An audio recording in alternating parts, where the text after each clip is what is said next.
today, and his attitude was, no. That's right. And, but God did other things. He placed a call on his life. They packed up, they moved over there, and spent a lot of time working a secondary job to work his way through, but that opened up all kinds of doors for them in the community, gave them all kinds of acceptance within the community as a result, and then God has kind of springboarded everything from there. And I'm not going to say anything more because he can do a much better job than everything else, but he pretty much, Greater Things Ministries is a ministry that's actually based in Charlestown. Lori and Jim Palmer, they're right here, oversee that, both the Charlestown chapter and then the Philippine chapter, but then Chris is now technically the, I guess you'd call you like the executive director. Whatever you want to call it. And If you go to God. but doing a phenomenal job over there. All right, so Chris, come on up and share with us, please, what God's doing. I will And don't forget to put this up. put my microphone on so you can all hear me. Yeah.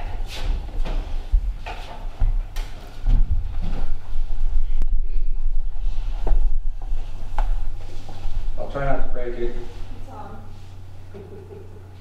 I think you got it upside down. Okay. Yeah, you look like this. Oh, there we go. That's a lot more comfortable. How's that? I have one of these, just not as nice of a headset. And, oops, now I've messed up on you. Can you hear me okay? Yeah. All right. Yeah, you so- got you pretty well. All right. So I'm going to share today kind of the history of my calling as a missionary and what we do in Greater Things Ministries. And so I guess kind of what Pastor Tim was saying, I go back all the way to when I was first called to be a pastor, and that was 2011. And as you heard, I didn't move there until 2016. Didn't start ministry until 2018. I don't think I did my first sermon until 2022. So that was about 11 years from when God called me, and oh man, I was a stubborn kid. So it took me a while to get there. But what I do in the Philippines now with Greater Things Ministries is, my goal as a missionary in a foreign country is not to go in and take over and be this superstar that steals the show. My goal is to raise up local leaders who can, so I help plant churches, and then I help train and mentor and coach local leaders, and they take over, and that's the sustainable way to do it. Because there is people at borders that go there, they'll start a church and they'll get really big, but it's limited because there's just one of them. But I believe in the power of multiplication, and once I multiply by developing local leaders, they can develop leaders, and then hopefully one day we'll have a lot more churches. So I'll go on to the next slide here. We'll see if you can follow me up. Okay. So before to go with us, I think, so I was called to be a pastor around 2011, and I don't know the exact year, maybe 2012 I was called into missions, and I was definitely resisting. It was, in my head, impossible. And I was like, man, I can't be a missionary. I don't want to go to another country. And how am I going to support myself? This is not going to work. No way. It's just not possible. And we were at Celebration Church in Washington State. That's where we came from. And I kept doing lots of things, and it wasn't working out because it wasn't my calling. And so the God kept saying, you got to do this, you got to do this, you got to do this. But I kept saying, maybe in the future, maybe in the future. And then finally, I remember, it's a funny story, which it wasn't funny for me at the time, but I remember I was at a prayer meeting, and the prayer leader was praying for everyone and then giving a positive message for everyone, and they were all enjoying their time, and then the prayer leader gets to me and says, the Lord says you're doing the wrong thing. I'm like, that's all I get. Everybody gets this word of encouragement and a wonderful message, and I get, you're doing the wrong thing. You're messing up, John. Which was the truth, because I was supposed to be in missions, and I wasn't. So I remember one day, after years of saying it was impossible, I said, Lord, this is your will, give me the plan, and I'll do it. And 2 hours later, he gave me the plan, and that was it. I was ready to go. So it was all me that was blocking it, not God. And so his plan was to have us start a water business in that country. You probably know the water in Mexico. It's probably just like Mexican water. Although it's not brown, it is not good. And you definitely can't drink the water. So people go to water stations and they have these 5-gallon blue containers they fill up, and then people deliver them to the houses. So that wasn't a profitable business, but it kind of got us in the community, and we established ourselves, and people got to know me.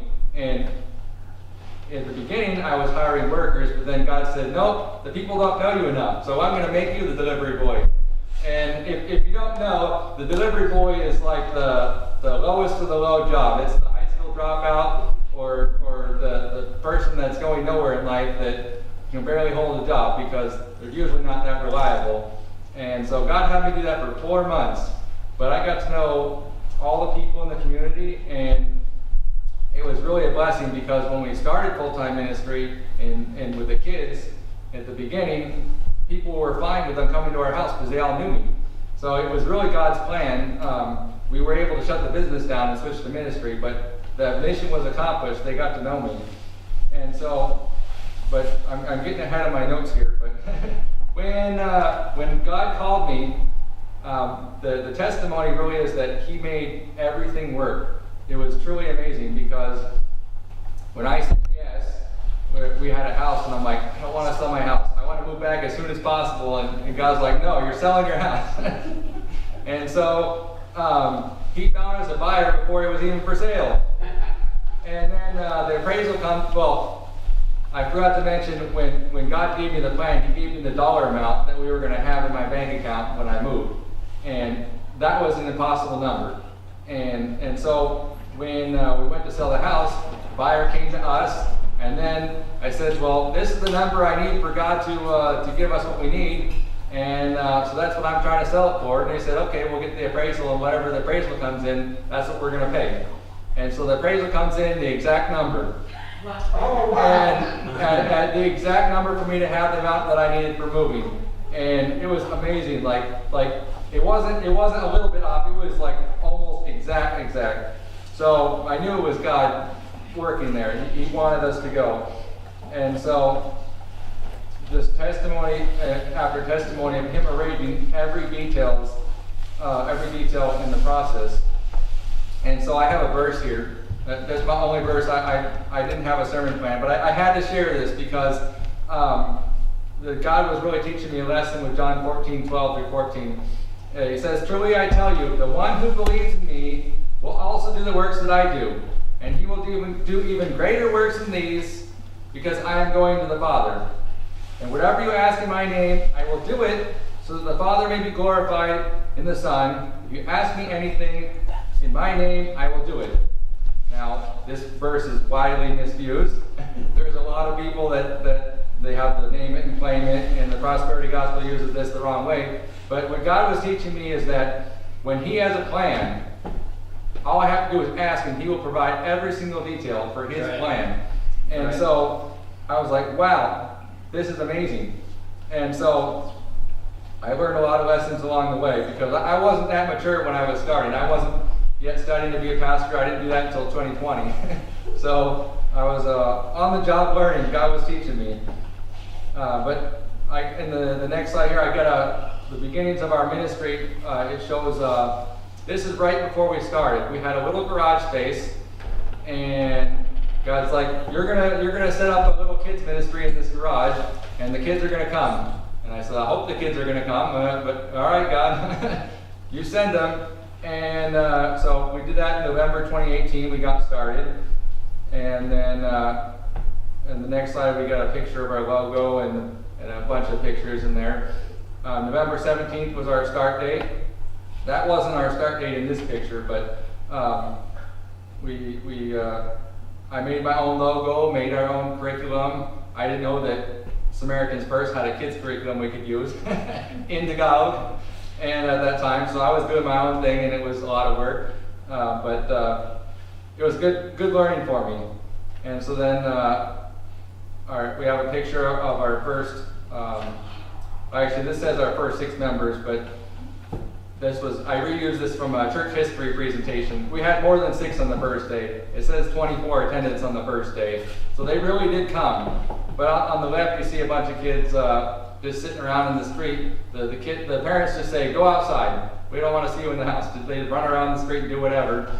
And so we gave them something to do and to learn about the basic Bible stories. And they loved it. And so we got another picture of the kids. You see me in the back there, a little bit less gray hair at the time. I have a 13-year-old now, so that's why I have gray hair. All you parents know what I'm talking about. Yeah. So, that's some of the kids there. But I'll tell more about what we're doing currently with the kids later on. So that was our first thing. But getting towards the church planting, I call it double vision in 2020. It just worked out perfectly for the analogy there. So we began construction on remodeling our house. We had a 2-story house and not enough space for the kids ministry. It was that tiny little garage, and it's really hot in the Philippines and the air conditioner wasn't strong enough. You get 26 kids in there and they're running around and they generate a lot of heat. So we decided to build, and I felt like God was preparing us to start a church, but I had no clue how that was going to work. So we just went ahead and started the construction project. And that was like 3 months before the pandemic. And, and then the pandemic started, like, oh no, it's going to take forever. But we had workers there almost the entire time, even though there was lockdowns after lockdowns. Somehow we managed to get the construction, except for I think we had 1 week where nobody was allowed to go out. They did some crazy lockdown. And other than that, pretty much the whole time workers were going, and we got it done in 1 year. On the 3rd floor, so 1st and 2nd floor is our house, and then we also have a new parsonage space for our pastor to use. And then we have the 3rd floor of the church, and then on the 4th floor, it's partial high ceiling, and then we have an office on part of the 4th floor, so that we have a kids' church. And it's a good thing we have a kids' church.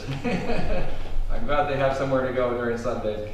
So the second part of the vision was that Emmanuel Foursquare Church, who we didn't meet yet, they started praying at the exact time we started building for a church in Navotas. And we had no clue that they were praying for us, and we had no clue that we were ready to start a church that soon. And so that was a really cool story when I heard that. And in the next slide, in March 20th, it shows us meeting them for the first time. And this was about 1 year and 3 months after we finished the construction. We had been partnering with another church, and we were using it for some of their youth ministries, but their denomination wasn't organized right for us to partner with them.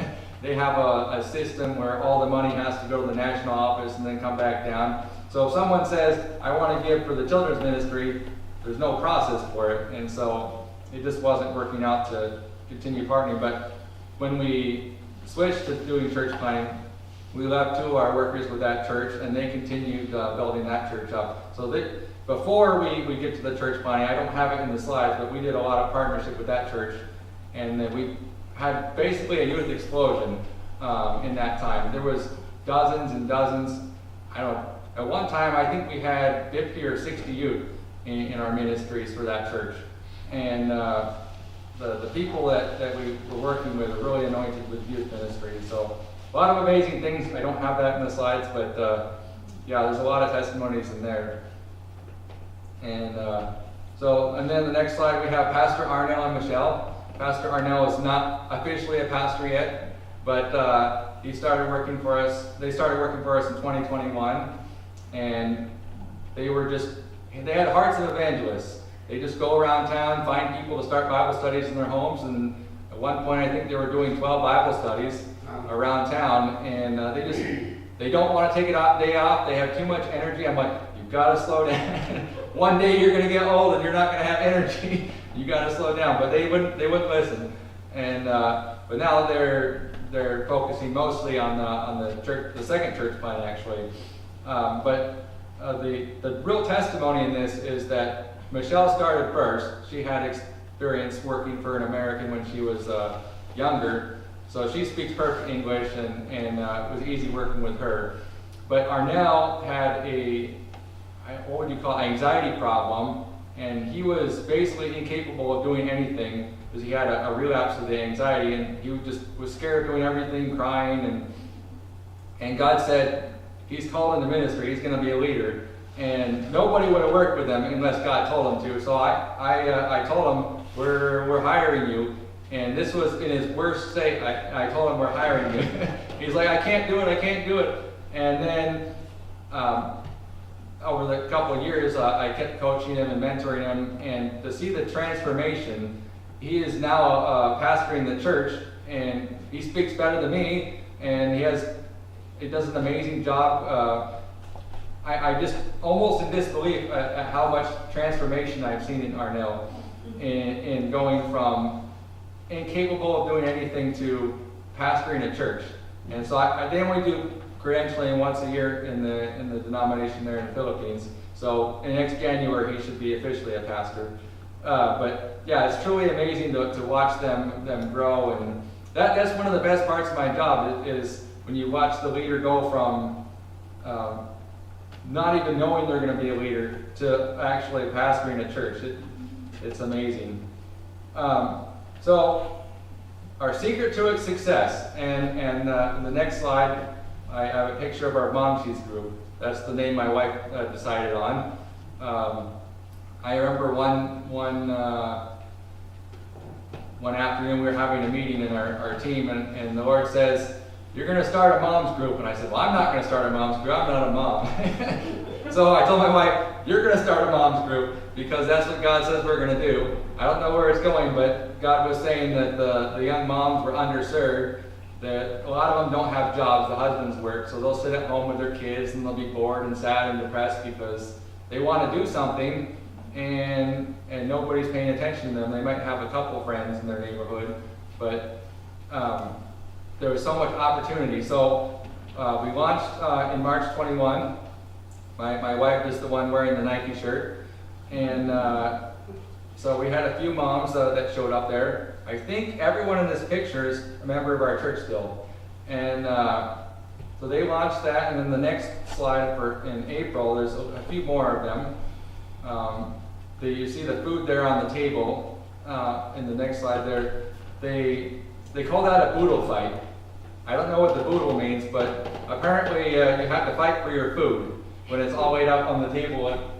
Oh, we're too far ahead. Go back one. There you go. So yeah, you got to fight for your food. If someone gets it before you, then you don't get to eat it. So I guess they like doing that. That's a Filipino thing. So that was one of the things they did. But my wife just started being friends with the moms, and that's the key to success with people in the Philippines. You gotta get to know them, gotta become their friend, and just love on them, and love on them unconditionally. Sometimes that's a struggle, and my wife has had a lot of trials along the way doing that, but she just keeps loving on them, and you see transformation in their lives because of it. And so that's really the secret to our success. We've got in May 2023, there's 1 year later after we started, well, a year and 2 months. This is how much larger the Mom Cheese group was. And then another one after that, we have May 2024, that's 2 years later. It looks a little smaller because in May of 2024, we're 2 groups now. So Celebration Church is our first location, and we have Agora Foursquare Church now. And so if you see the next slide, one more after this is our second group now in the south part of town. So we really have grown in the women's ministry. The men are coming along. We got a few of the husbands, and some of them are still a little stubborn and like to keep working overtime and not showing up because they're working on Sundays. But we're working on them, and we're slowly growing the men's group too. But so I got another picture here. I'll a little bit faster on some of these pictures because I got a lot of them. So I don't take forever, but I got a picture of our first service on April 15th. I didn't know what a 7 last word service was until I moved to the Philippines. And all of the churches do them there. And they do it on Good Friday. It's the 7 last words of Christ. And so we did a service doing that. That was, I guess, it was only 15 minutes long, but that was my first sermon on that date right there. My first sort of sermon. And then the next slide is our first Sunday evening service. And we invited one of the area pastors to come speak. And then we have another picture of our first evening service. And a bunch of people showed up for that. And then, skipping a little faster, I have our district visitation. We had people got excited and wanted to come visit us. And then we have one of our first baptism. I was really excited when we had our first baptism because I had baptized people before and we were working with the other church and I wasn't really in charge of them, but this time I got to baptize everyone and it was super exciting. And we had a rooftop and we have our house goes up 5 stories. And so the rooftop is kind of a roof deck, and so there's a pretty good, nice view up there too. And so people were excited to come, and I should have broke down how many we baptized, but we have a little bit more than what was in this picture on our first baptism. And then we have our official launching on the next slide, which was June 26th. Yep, my mom always reminds me it's her birthday, so I can't forget our anniversary. She just had one. So yeah, that was really exciting because we became official that day. And so I'm not the senior pastor of the church.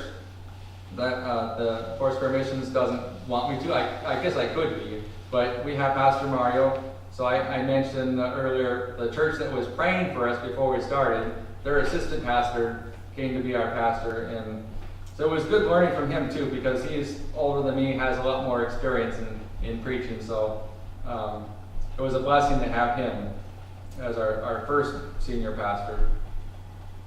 And you see him in the next picture on the, I think he's holding a certificate. Yeah, there we go. That's Pastor Mario holding the certificate they gave us for launching the church. That was when some people still wanted masks. I wasn't a big fan of masks, but they told me to wear it. So, then we have our second baptism on October 9, 2022. That was super exciting. And then next slide after that, we have helping fire victims. And if anybody was following, probably not you all, but we had people that follow our newsletter. Back in 2022, there was a big fire in our neighborhood. And so we did a lot of, how many did we do? I think we did 320 food packs. It's in the next slide. And we packed up food to give to the victims. And this was another testimony. I was super worried about how much food we were going to have because when there's a lot of people that are suffering, they're just going to mob and try to get whatever they can. So we did tickets, but so we gave out all the tickets, and there was probably still more people that didn't get tickets. And so it made me really stressed. I was worried people were going to be mad at us for not having enough. So we went there and we distributed the food, and a few people that didn't have tickets didn't show up. So the people that were there waiting, it had the exact number of people waiting as the people that didn't show up with tickets. And it worked out exactly perfect for the number of food packs we had to the number of people that were receiving. So that was a miracle, and I was very blessed that God worked that all out because we don't want people getting mad at us. And so God's always moving in what we're doing. So on the next slide, we have our celebration children's ministry. And this picture is in July of 2023. And we don't always have that many show up on Sunday, but we had quite a few that Sunday, and so they got a good picture of them. And the next slide has, this is before we split into 2 churches, and we have more now. But this is October of last year, our youth. And My daughter is, so if you see the girl in the blue dress, she lives with us, but she's not my daughter. The one to the right, in the pink dress holding a notebook, that's my daughter. And she's 13, and we love her. And I think all but 3 or 4 of them are still in our church. The other ones went to the other church. I think I have a picture of the other church's youth later. Maybe, maybe not.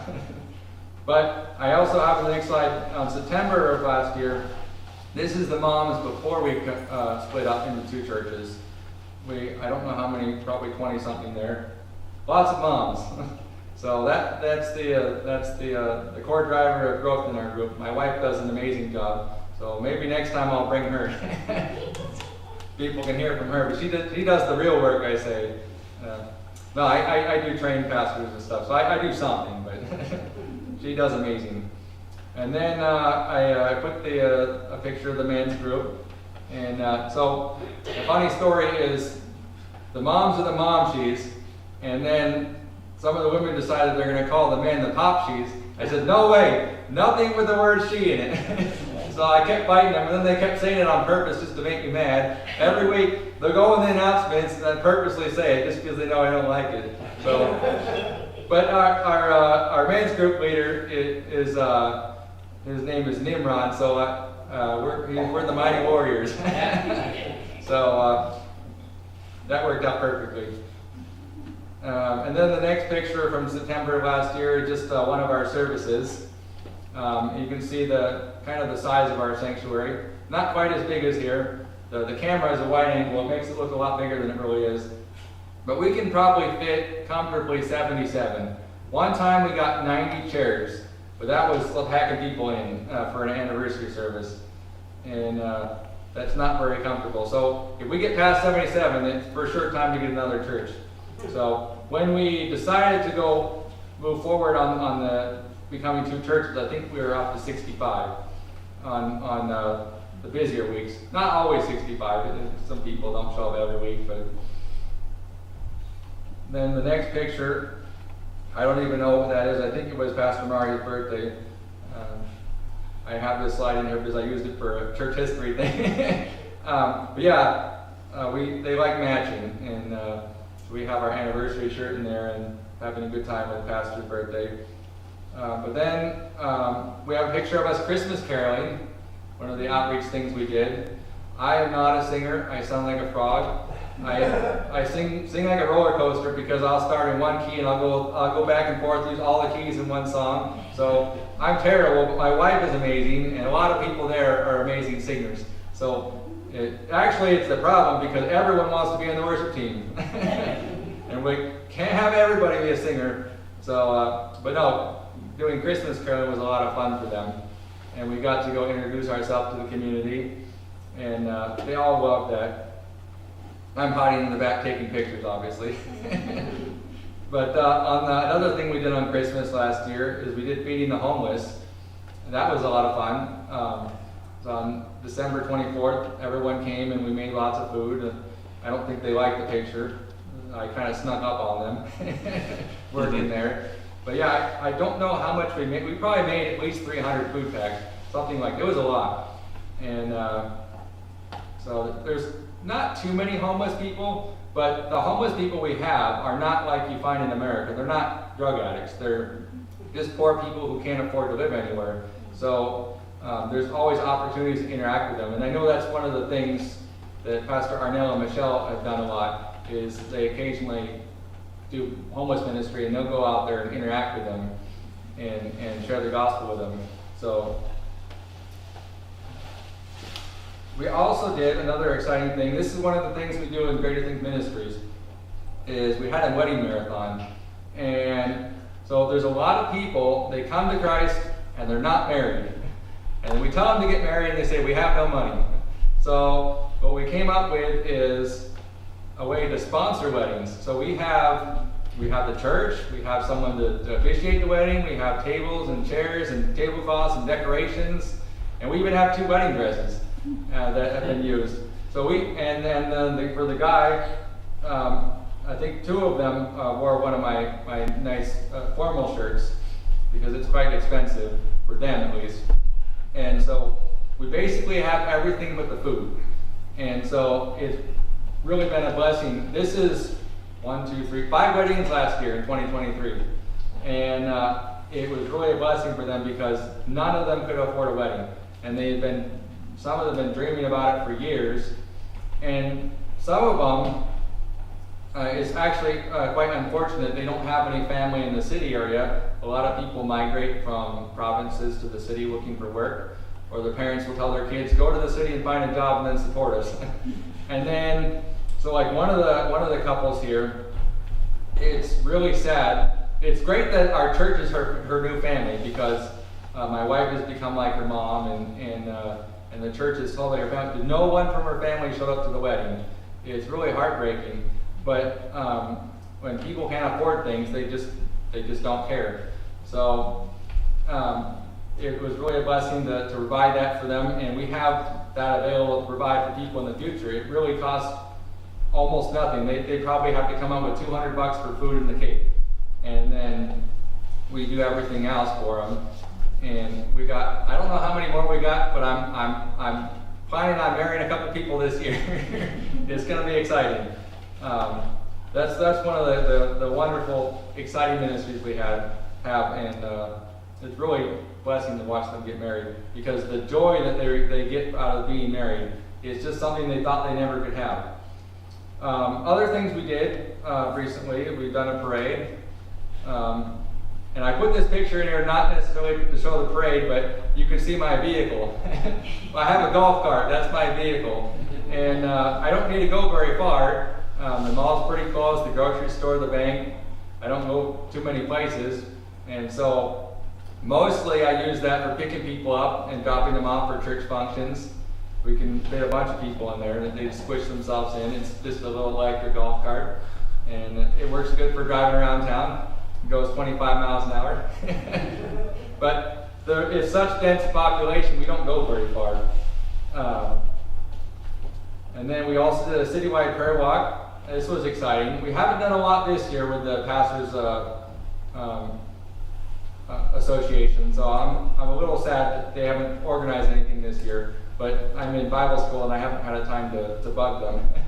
But maybe next year I'm going to start bugging them a lot more. But we did a prayer walk. This was one of the most exciting things we did. All the pastors, maybe not all of them, but a lot of pastors from the community got together and they organized and we did this prayer walk. And so I can't remember how many pastors there were there, but there was a lot. And that's one of the things that's on my heart is we really got to see church unity in the community, because in all the transformation things that I've seen, the church unity comes first. And it's really in a broken state right now. And I don't know how it's going to get there, but it's so bad that they have 3 different pastors associations, and a lot of pastors aren't even part of those. So one of these days, God's going to move and the pastors are going to come together and we're going to get amazing things done. But so that's a work in progress, a prayer in progress, that we're a goal we have for the future. Another thing we've done recently is a couples gathering, and picture isn't great. It was hard to get a nighttime picture, but that really blessed a lot of people. I wish we did more couples things, but it's hard to get time in the schedule for that. And so a lot of men actually came to this that never come to the things in the church, and having things like this is a way to get them in and tell them we're not weird, we're not crazy, and you can have fun at church and enjoy it. And it's just a way to outreach to them, and then some of them are actually coming now. Actually, a funny story is we have, how old is she? I think she's like 5 years old or something. She's the youngest evangelist we have, and she goes around telling people that they got to come to church, and her dad didn't want to come to church, and she said every day she kept bugging her dad till he came to church, and now he's coming now. So she's our youngest evangelist. I'm going to put her on the payroll soon, maybe. She might pass us up in doing great things. And then I have another picture of a baptism. We baptized quite a few people now, and that's super exciting. And And then the next slide, get to our second church. So our first one was Celebration. That's in our house. But then last year, 2023, God said, go rent a location in the south part of town. And we weren't ready to do anything yet, but God's like, you're not ready, but you are ready. So go rent this place, and things are all going to work out. So we rented, not the place in the picture, another place, a much smaller place. And we started doing men's ministry, women's ministry, kids ministry. You'll see all the kids in a minute. There's a ton of them. And that was really the first thing we did. But this is Pastor Arnell in the Agora Foursquare. He's giving a sermon. And it's kind of weird, the shape of our building. It's kind of an L shape, so it looks like one long thing, but if you look to the left, there's a space over there on the left side where there's more chairs. I think we can fit about 60 people in there. But I have to tell the story about how we got in that building. So we did a 40-day prayer challenge with Life on Main in January. And one of the things at the beginning my mom says to me, God's saying to me that you're going to have a move-in ready place in Navotas. And then I said, there's no move-in ready places in Navotas. We're not going to find anything. We're going to have to build something or do whatever. And then God's like, no. And so at the end of our prayer challenge, all of a sudden someone says, there's this place for rent and it's perfect.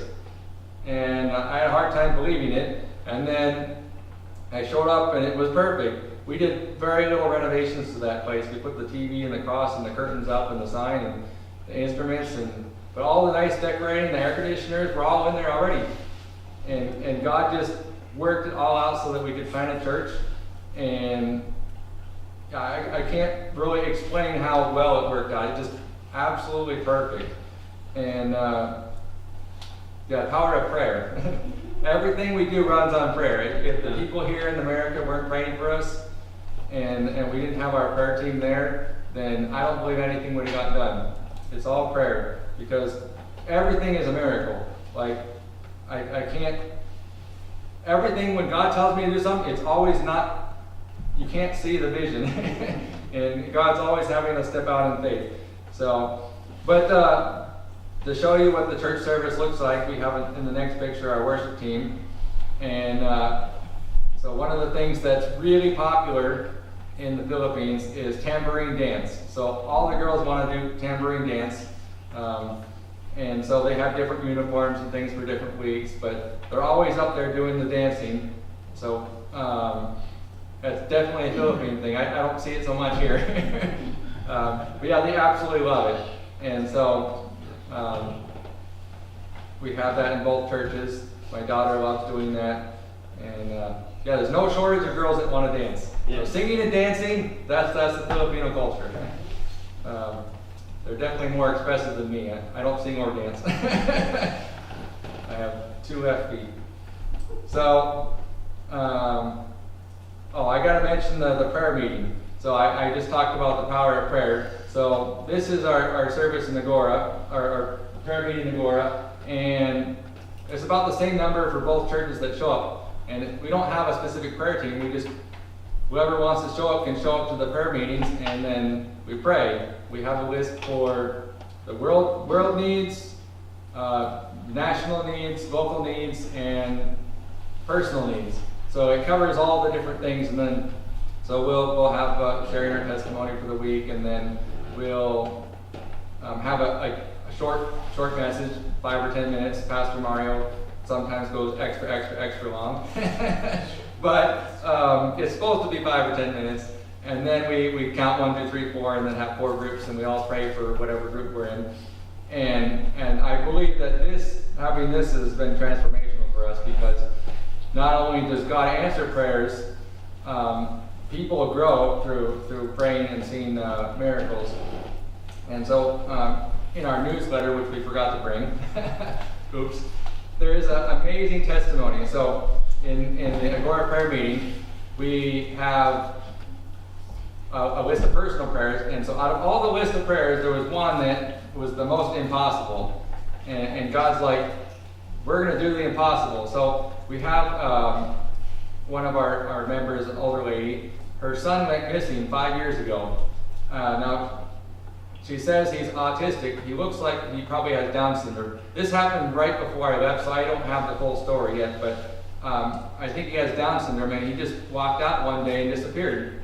And she was heartbroken because she spent years and years looking for him, and after 5 years, still nothing. And so we put her son on the prayer list in March or April, and a couple months later in June, God arranged a meeting between one of the social workers in the shelter 3 cities over and their Facebook post, out of the millions of Facebook posts out there, and bam, they were reunited. And he's back with her, and he was in church last Sunday with them, and out of all the things God could have answered, he answered the most impossible one. Yeah, It was amazing. And so, again, the power of prayer. And so, I'm encouraged by it. I need to pray more, because if he keeps doing all these impossible things, what more can he do if I keep asking? So, I might ask for more. Ask for some bigger ones. But anyways, moving on a little bit. I'm getting near the end of my slides, so I don't talk forever. But we have the children's church, and this is for Agora. So we used to do it more in the celebration church, and once we started the church, we do it on Sunday now. But we have so many in the Agora church that we can't do the children's church on Sunday. We have to have it on Saturday, because you see, they fill the whole sanctuary. And so that's the regular attendance. It's just full of kids. And if you go one more slide, you see them holding certificates. And this is for Operation Christmas Child, which I'm sure you've heard of. Yeah, we do. And a lot of churches partner. I did Operation Christmas Child boxes as a kid, and for decades, I didn't know they had curriculum. I thought they just gave them a box, but no, they give a lot more. They give them a Bible, and they give them a 14-week discipleship program. I think it's 14. I don't know if it's 14 weeks. I might be wrong on the number of weeks, but it's a whole discipleship program. It's in their own language. It's got a booklet, and then the teachers have a thing that they hang up, and that's got a big picture, and they can tell the whole story and everything. Samaritan's Purse has done an amazing job creating this. And so we do the Operation Christmas Child with them, and you can see them all graduating right there. And so now we can use the curriculum to this. I was talking earlier, I didn't know they had curriculum, but now we have that amazing curriculum we can use. And so, yeah, Operation Christmas Child has really been a blessing for them. And it might seem like it doesn't make a big difference with the box, but some of these children, their parents don't buy them Christmas presents. They buy them a new set of clothes for Christmas, and then the tradition is they go around to other people's houses, and then people will give out envelopes with money, but they'll probably get just a few dollars between all the houses, so they don't get a lot. But yeah, Christmas is not like it is in America. They don't get a big pile of presents, so it's really a blessing for them to receive the boxes with all the things in it. Yeah, I share that with every church that I talk to, because a lot of people don't know what an amazing job Samaritan's Purse does. So I think this next one is a duplicate. You've already seen the Agora Mom cheese. But then after that we have the Mighty Warriors for Agora. We're still a little bit small, but we just started, we launched in March for the men's. We had it combined with other churches. So this is for the second church. And then, getting to the very end here, we have a map. And you can see in the map there's 2 red circles. And the first one in the middle is where we have our house and we planted our first church. And then the second one on the bottom is where we have the second church we recently planted. And just to get an idea of how dense it is, in that circle, well, not necessarily that circle itself, but in the neighborhood in that church, within an 8-minute walk, there's 45,000 people. 8-minute walk. So just imagine here, you walk 8 minutes. You don't see anybody. It's about 44,999 more there. So yeah, it's super, super dense there. And so we're hoping to get into doing some youth ministries, because the second one is right next to a technical college and a high school. And so we've got some evangelism plans for the youth coming up. But also, God is testing me again, and we're not even done establishing the second one, and God's like, you're going to set up a third one. It's going to be a little bit less complicated for the third one, because the plan for that one, we're going to rent a house, and the couple that's going to be leading that, they have jobs so they can support themselves. All we're going to do is sponsor the rent, and then our first church celebration can cover the cost of whatever snacks or curriculum they need, which won't be that much. So it'll be a lower cost finally than some of the previous things. Although when we do plant the church, we provide them with the instruments and everything, and getting them established in the building, and assist with the rent and the pastor's salary until they get on their feet. So it is a process, and it does cost a little bit. But as we multiply, I imagine the costs are going to go way down, because the local church is going to start supporting them. That's the goal, because in celebration we allocate 9%, or we allocate 10% for missions, 1% on top of what we already give. It goes towards the global missions, and then 9% goes towards church planting. So that's what we got established, and then eventually when the second church gets on their feet, then they're going to be giving 9%, and then the third one will be giving 9%, and eventually the goal is for them to be self-sustaining in their church plant funding. And so I've heard testimonies of people who did that in places like Indonesia, and were highly successful at that once they got enough churches. So that's really the vision we have, and growing, is we want to cover this area of the metro area, because in the northwest corner is a lot more poverty than the other areas. So it's impossible for churches to come up with funding to plant compared to other areas. So we're really a blessing to them, hopefully. And we will see lots of churches coming up in the future. So that's why I put my last slide. It says, coming soon, transformation in the Mothus. And we're hoping to see transformation, not just spiritual, but economic as well, as we start growing and influencing the community. I've seen testimonies where you get enough churches in the community, and it starts transforming economically as well, because God starts blessing people who are serving Him. So it's that's the dream, and I love what I'm doing. So I am done with my slides. I have no idea how long I talked for. So if you have any questions, I'm more than happy to take questions, or you kick me out if I take too long. I got one way in the back there. Yes. Is there a lot of crime in the Philippines, since there's so many people massed in a small area, or it's not like most cities? Our cities, there's a lot of crime. Yeah, so one would think that there'd be a lot of crime, but what I found recently is that I feel way safer there than I do in a lot of places here. Yeah. And one of the reasons for that is because when you're in the community like that and you know everybody, they're all looking out for each other. They might not all be Christians, but you're their neighbors and they're going to look out for you. And so that has really been a blessing. And I don't know how to explain how I used to feel. I was like terrified when I first went there. I'm like, there's crime everywhere. We're going to get barbed wire on the fences and alarm system. And then God's like, no, don't even install cameras. And my wife was like, we got to install cameras. And I said, God said no, we don't need cameras. And we don't need barbed wire. We don't need grills on the windows, because He's going to protect us. And there is very, very little crime in the neighborhood. And I think that's because the government's cracked down on drugs. And it's really minimal. I don't even see the police. I don't know where they are. They're in their headquarters doing something, but I rarely see the police. The only incidents that I'm aware of that occur when drunk people get mad and start fighting with each other. But then there's local neighborhood people that take care of that. So that's really the extent of crime. It's nothing like you see in the cities right now here. So, any more?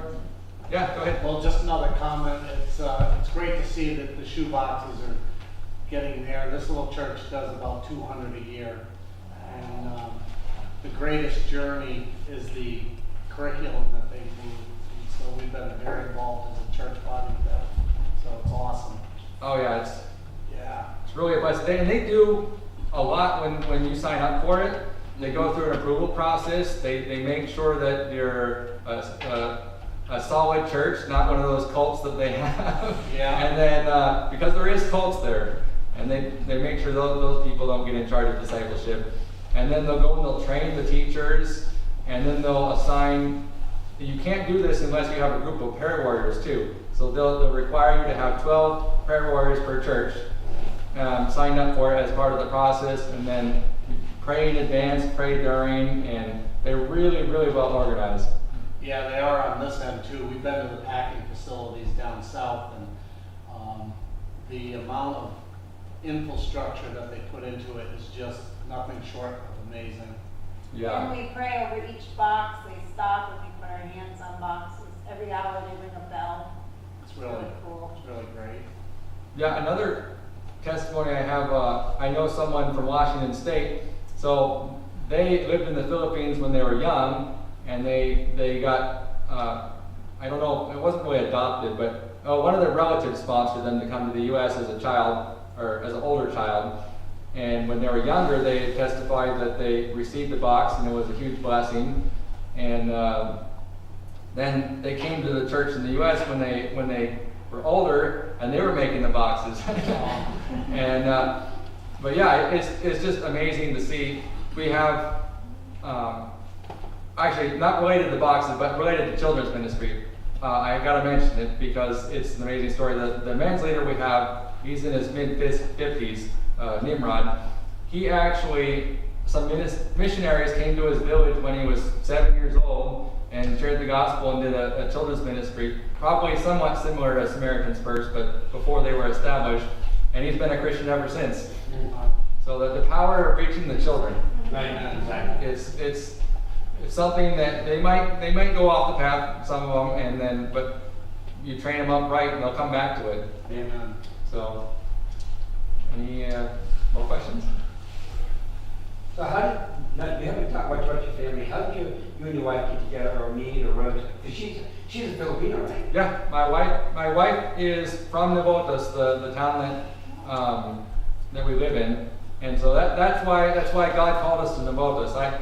We went there to visit on vacation about a year earlier than that. We went on vacation up in the mountains, and the perfect climate they had there. I'm like, God, this is the perfect place. Send me here. And he's like, no. God, you're not needed here. This is a good place. They don't need your help. So, yeah, he sent me to Navotas, where my wife's hometown is. But I met her when I was in Korea. So she's Filipino, I'm American, but we met in Korea when I was in the Army and she was working there. A lot of Filipinos, I think there's millions of them overseas working in different countries. Korea, Japan, the Middle East, all over the place doing work because there's not a lot of jobs there. So yeah, it's surprising. We met in 2005 in Korea, and I knew, I should say love at first sight, but it was love at second sight. and yeah, we hit it off, and I got married 3.5 months after we met. Oh wow! And which is not recommended. But we've been married almost 18 years now, so when God said it's the right one, then I knew it was the right one. So, any go ahead. What type of industries do they have there locally? So locally in my town is the country's largest fish port. And I don't go there because I can't stand the smell of fish. And I know people that, even Filipinos that work there, and they say the fish smell is bad. It's millions, I don't know about millions, it may not be millions, but there's a lot of fish that come through there. And so that's the main industry, but they also have a lot of ship repair. So they have a lot of dry docks. The ships will come in and then they'll get them out of the water and they'll do the repairs. And that's one of the other main industries for our town. So we're right on the Manila Bay. Do you have any type of technology stuff? I know my son, he employs a couple Filipinos to do call centers here in the U.S. Oh yeah, so that is a major industry, not in our specific town, but in the nicer areas. They have tons and tons of call centers. I guess apparently the Filipino accent's easier to understand than the Indian accent. Yeah. I think the Indians speak British English, so that was the whole. I can't understand the Brits very good. So, but yeah, they hundreds of thousands, probably millions of people in the call centers in the Philippines. So that's it. But interesting fact, they make probably $3 an hour at call centers, and they consider that a good job because minimum wage is about 13 bucks a day now. 13 bucks a day? A day. Not an hour, a day. And that could be 8-10 hours of hard labor. And yeah, it's hard for people who make minimum wage. And not everybody makes minimum wage too. There's some places where they're under the table paying them and they make less. So yeah, that's definitely why they have income issues there. And it's not the whole country, but in our area, it's definitely lower income. Anybody else? No? Tell them what you pay your workers. What I pay my workers? Well, no, when you're building your house. Oh, The construction guys. when I was building my house, so I paid above market rate for construction workers when I built my house because the happy workers do a good job, and I wanted them to do a good job. The foreman was getting paid 20 bucks a day, and he did an amazing job because he wasn't supposed to make 20 bucks a day. I managed the purchasing and payroll, so I didn't really need a contractor, but yeah, having a foreman was critical because I don't know how to fix anything. But yeah, so the next level below him, the highly skilled was $16 a day, and then they had another level at $14 a day, and then the lower level at $12 a day. And $12 a day was carrying sacks of sand and cement up the stairs, several flights up all day. Yeah, they did a lot of hard work, but it was above market rate. And it's just surprising how much lower it is in income. But overall, it's about 1/3 of the cost to live there as it is here. So it is still expensive compared to their wages because they are in the city and it's expensive. Housing prices are way out of reach for a lot of people. It So. sounds like your people though must be givers. Oh yeah. They're able to, set a church up here, set a church up there, and provide for those other churches. You're not only providing for your church, you're providing for the other churches, so the people must be givers. Yeah, so in our new church, not as much yet. We haven't got to them yet. I'm gonna be preaching on tithing when I get back. But they're a lot newer Christians, mostly at the newer church. But the main church we have, people are definitely givers, and we have several people that give well beyond 10%.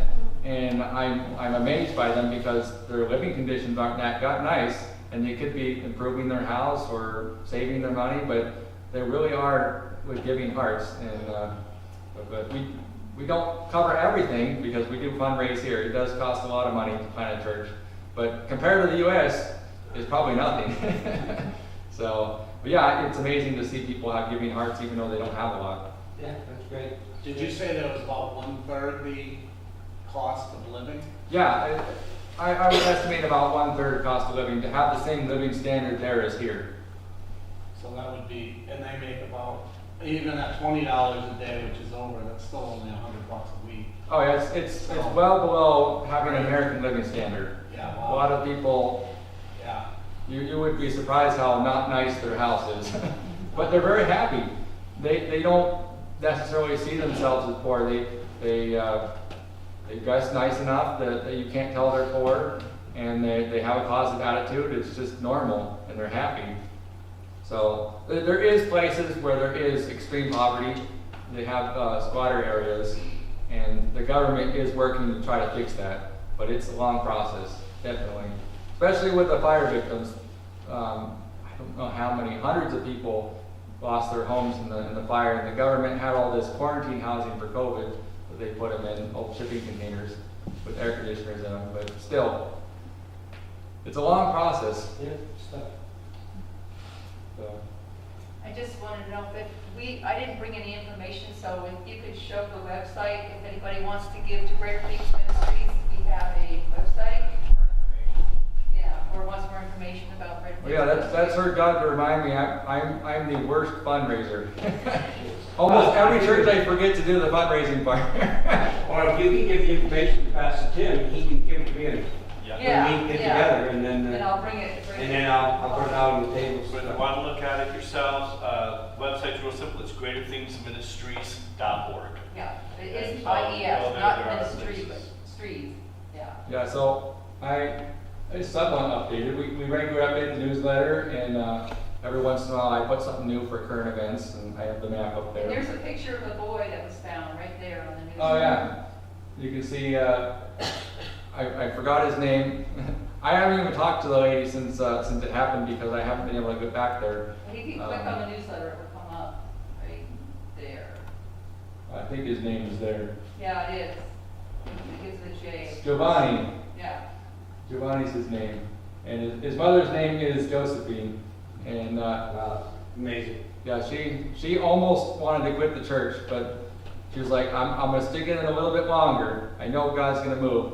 And she almost quit the church, and then God answered the prayer. Now she's on fire. Yeah, And I so she's going to be telling a lot of people that story. And so this might be the thing that grows our church. I don't know. Mhm. So God does some amazing things, even when you least expect it.